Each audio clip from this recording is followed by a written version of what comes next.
నమస్కారం. ఉద్యోగులు, పెన్షనర్లు, ఉపాధ్యాయులకు సంబంధించిన ప్రతి అప్డేట్, ప్రతి సమస్య పట్ల సపోర్టివ్‌గా వీడియోస్ అయితే వస్తాయి. తప్పకుండా సబ్స్క్రైబ్ చేసుకోండి. వీడియోస్ అయితే లైక్ చేస్తూ ఉండండి. ఇక వివరాలకెళ్తే తెలంగాణ క్యాబినెట్ సమావేశం అయితే ముగిసింది. మరి ఆ క్యాబినెట్ సమావేశంపై ఉద్యోగులు ఎన్నో ఆశలు పెట్టుకొని ఎదురు చూశారు. కానీ కొండంత రాగం తీసి ఏదో పాట పాడినట్లు కొండను తవ్వి ఎలకను పట్టినటువంటి సందర్భంగా ఏదో సామెతల ప్రకారం అలాగే ఉంది క్యాబినెట్ మీటింగ్ అయితే. ఉద్యోగుల సమస్యలు పరిష్కరించడానికి క్యాబినెట్ సబ్ కమిటీ వేశారు. ఎన్నో కమిటీలు వేశారు. పీఆర్సీ కమిషన్ వేశారు. తర్వాత ముగ్గురు ఐఏఎస్ అధికారులతో కమిటీ వేస్తున్నామని చెప్పారు. ఉద్యోగుల సమస్యలు పరిష్కరిస్తామని చెప్పారు. మీకు అండగా ఉంటామని చెప్పారు. ఏదో చెప్పి ఇక్కడ చూసింది విషయం చూస్తే మాత్రం చాలా ఘోరంగా ఉంది.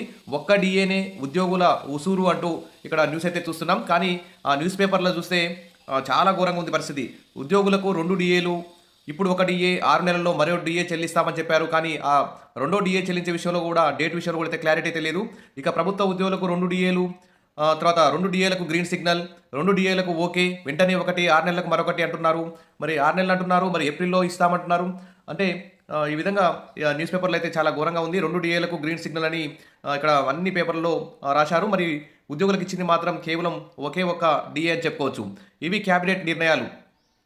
ఉద్యోగుల ఆరోగ్య బీమా ట్రస్ట్ ఏర్పాటు, తర్వాత ఉద్యోగులు నెలకు 500 చెల్లిస్తే అంతే మొత్తం ప్రభుత్వం చెల్లిస్తుంది. ఈ మొత్తం ట్రస్ట్ ఖాతాలో జమ చేస్తారట. ఉద్యోగులకు ఆరోగ్య సమస్యలు వస్తే ట్రస్ట్ ద్వారా చెల్లింపులు చేస్తారట. ఎన్నికల సమయంలో చేసిన బదిలీలు వెనక్కి తీసుకుంటారట. ఉద్యోగుల కోసం నర్సింగ్ డైరెక్టరేట్‌ని ఏర్పాటు చేస్తారు. అంగన్వాడీ రిటైర్మెంట్ బెనిఫిట్ 2 లక్షలకు వర్తింపు. తర్వాత మహిళా సంఘాల సభ్యులు మరణిస్తే 10 లక్షలు చెల్లిస్తారట. తర్వాత 385 బాధిత కుటుంబాల కోసం 38.5 కోట్లు శ్రీనిధి కేటాయింపు. ములుగులో పామాయిల్ ఫ్యాక్టరీకి 12 ఎకరాలు. పంచాయతీ రోడ్లకు, ఆర్ఎన్బి రోడ్లకు దాదాపు వేల కోట్లు మంజూరు. జాయింట్ వెంచర్గా హైదరాబాద్ మెట్రో 2 నిర్మాణం. మరి ఈ విధంగా 5:30 గంటలకు పైగా సాగిన క్యాబినెట్ సమావేశం. మరి క్యాబినెట్ నిర్ణయాలను మీడియాకు డిప్యూటీ సీఎం బట్టి, మంత్రి పొంగులేటి శ్రీనివాసరెడ్డి గారు అయితే విడుదల చేశారు. కానీ ఉద్యోగులు మాత్రం చాలా అసంతృప్తిగా ఉన్నారు. ఉద్యోగులు మాత్రం ఈ క్యాబినెట్ మీటింగ్ అయితే ఉసూరు అనిపించిందని చెప్పుకోవచ్చు. ఇక్కడ చూద్దాం. ఉద్యోగులను మోసం చేసిన రేవంత్ 3 డిఏలను చెల్లిస్తామని ఒకే డిఏ ప్రకటిస్తారా? రైతులపై లాఠీ చార్జీపై పాలమూరు బిడ్డ ఎందుకు మాట్లాడలేదు? పేదల భూములు బడా పారిశ్రామికవేత్తలు కట్టబెట్టే కుట్ర అంటూ ఇక్కడ హరీష్ రావు చెప్తున్నారు. ఇక ప్రభుత్వ ఉద్యోగులను మోసం చేశారు. క్యాబినెట్ నిర్ణయాలపై మాజీ మంత్రి హరీష్ రావు ధ్వజం అంటూ ఇక్కడ చూస్తున్నాం. మరి బీఆర్ఎస్ హయాంలో కూడా మరి కొన్ని డిఏలను పెండింగ్ పెట్టారు. బీఆర్ఎస్ ప్రభుత్వం కూడా వెంటనే డిఏలు మంజూరు చేసి ఉంటే బాగుండేది. ఇప్పుడు మాట్లాడుతున్నారు వారు. సరే సరే ఏదో ఒకటి ఇప్పుడు ప్రతిపక్షంగా ఉద్యోగులకు సపోర్ట్ చేయడం ఒక గుడ్ న్యూస్ అని చెప్పుకోవచ్చు. మరి ప్రభుత్వం కూడా ఉద్యోగులకు దాదాపు 5 డిఏలు పెండింగ్లో ఉంటే కేవలం ఒకే ఒక్క డిఏ ఇవ్వడం, తర్వాత 6 నెలల తర్వాత మరో డిఏ ఇస్తామని చెప్పడం, 6 నెలల తర్వాత ఇచ్చే డిఏ కూడా ఒక డేట్ ఫిక్స్ చేయకపోవడం, తదితర అంశాల వల్ల ఉద్యోగులు అయితే నిజంగా చాలా అన్యాయం గురైనట్టు తెలుస్తుంది. ఇక ప్రభుత్వ ఉద్యోగులందరికీ పెండింగ్లో ఉన్న 3 డిఏలను తక్షణమే చెల్లిస్తామని అభయాస్తం మేనిఫెస్టోలో కూడా హామీ ఇచ్చారు. 5 డిఏలు పెండింగ్లో పెట్టి ఇప్పుడు ఉసూరుమంటూ ఒక్క డిఏ రిలీజ్ చేశారని మాజీ మంత్రి హరీష్ రావు ఆరోపించారు. అధికారంలోకి వచ్చి 18 నెలలు గడుస్తున్న పీఆర్సీ ఊసేలేదని విమర్శించారు. 6 నెలల తర్వాత ఇంకో డిఏ అని చెప్పడం అన్యాయమన్నారు. జూలై నెలలో సంవత్సరానికి 2 డిఏలు ఉద్యోగస్తులకు ఇస్తారని 2025 జనవరి డిఏ కేంద్రం మార్చిలో ప్రకటించిందన్నారు. జూలై నెల డిఏను సెప్టెంబర్లో కేంద్రం ప్రకటించే అవకాశం ఉందన్నారు. మరి బీఆర్ఎస్ ప్రభుత్వం ఇచ్చిన ఈహెచ్ఎస్ను ఇప్పుడు అమలు చేస్తామని చెప్పడం విడ్డూరంగా ఉందన్నారు. రేవంత్ రెడ్డి మాటలు కోటలు దాటితే చేతులు గడప దాటమని మరోసారి నిరూపించిందని ఇక్కడ హరీష్ రావు అయితే ధ్వజమెత్తారు.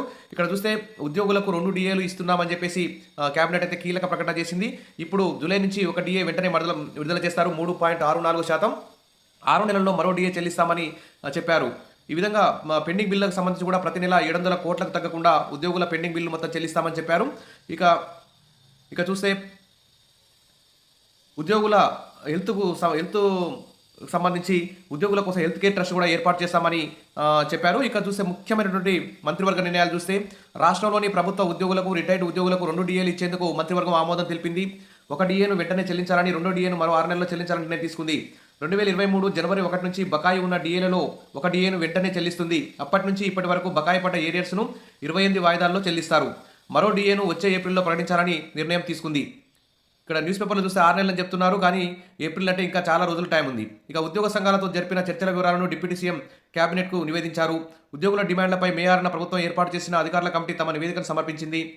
ఉద్యోగులు ఇచ్చిన 57 డిమాండ్లను పరిశీలించిన మంత్రివర్గం అధికారుల కమిటీ నివేదిక ప్రకారం కొన్ని అంశాలను ఆమోదించగా కొన్నింటిని పరిశీలనకు స్వీకరించింది.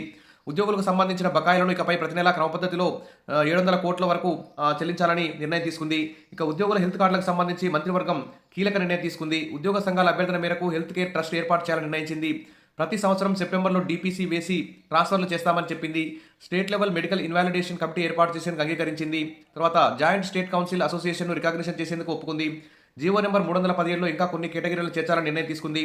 ఇక ఇక కొత్తగూడెంలో యూనివర్సిటీకి సంబంధించి కానీ, తర్వాత ఇతర అనేక పథకాలకు సంబంధించి కానీ కీలక ప్రకటన అయితే ఆమోదం అయితే తెలిపింది తెలంగాణ క్యాబినెట్. ఈ విధంగా పేరుకేమో 2 డిఏలకు ఓకే చెప్పామని చెప్తున్నారు. వెంటనే 1, 6 నెలలకు మరొకటి అని చెప్తున్నారు. కానీ ఇక్కడ మాత్రం ఇచ్చింది 1 డిఏనే. ఇంకా మిగిలిన డిఏ మాత్రం ఇంకో డిఏ ఏప్రిల్ తర్వాత ఇస్తామని చెప్పారు. కానీ కాబట్టి ఇప్పట్లో మరి పీఆర్సీ లేనట్లే అని అర్థమవుతుంది దీన్ని బట్టి చూస్తే. ఇక ఉద్యోగులు అయితే లక్షల్లో నష్టపోతున్నారు. కాబట్టి ప్రభుత్వం త్వరలో జరగబోయే మరి ఈ నెలలోనే మరో క్యాబినెట్ సమావేశం కూడా జరగబోతుందని తెలుస్తోంది. మరి ఆ క్యాబినెట్ సమావేశంలోనైనా మరి ఖచ్చితంగా ఉద్యోగులకు సంబంధించి మరొక ప్రకటన దీన్ని సవరించుకోవాలని చెప్పేసి ఉద్యోగ సంఘాలు కూడా డిమాండ్ చేయాలి. మరి క్యాబినెట్ భేటీ మరొకసారి ఈ నెలలోనే జరిగే అవకాశం ఉంది. ఈ జరగబోయే క్యాబినెట్ సమావేశం లోపే మరి ఉద్యోగ సంఘాల చేసి మరి చర్చ మీటింగ్ పెట్టుకొని అన్ని సంఘాలు కలిసి అసలు ఏం చేయాలి, ఉద్యమ కార్యాచరణ ఏంటి, అసలు ఏం చేయాలనే దాని మీద కూడా మరొక నిర్ణయం తీసుకొని ఈ జూన్ నెలలో జరగబోయే మరో తెలంగాణ క్యాబినెట్ భేటీ ముందే ప్రభుత్వం మీద ఒత్తిడి తీసుకురావాలి. ప్రస్తుతానికైతే ఈ ప్రభుత్వం అనుసరించిన తీరుపై ఈరోజు ఉద్యోగ సంఘాల జేఏసీ హైదరాబాద్లో మీటింగ్ కూడా ఏర్పాటు చేసింది. మరి దీనికి సంబంధించిన అప్డేట్ రాగానే అందిస్తాను. ఇక మొత్తానికైతే 1 డిఏనే ఇవ్వడం కొండను తవ్వి ఎలకన పట్టినట్టే ఉందని ఉద్యోగులందరూ కూడా ఉసూరుమంటున్నారు. ప్రభుత్వం ఈ నెలలో జరగబోయే క్యాబినెట్ భేటీలో ఖచ్చితంగా ఇంకా 2 డిఏలను విడుదల చేసి పీఆర్సీ రిపోర్ట్ వెంటనే తెప్పించుకొని ఉద్యోగులకు పెండింగ్ బిల్స్ లేకుండా చేసి ఉద్యోగుల్ని వివిధ వర్గాల ప్రజలకైతే ఏ విధంగా సంక్షేమ పథకాలు అమలు చేస్తుందో ఉద్యోగులను కూడా ఆదుకుంటుందని చెప్పి కోరుకుందాం. విషయాల బెస్ట్ మరిన్ని అప్డేట్స్ కోసం మన ఛానల్ని ఫాలో అవుతుండండి. వీడియోస్ అయితే లైక్ చేస్తుండండి. Thank you.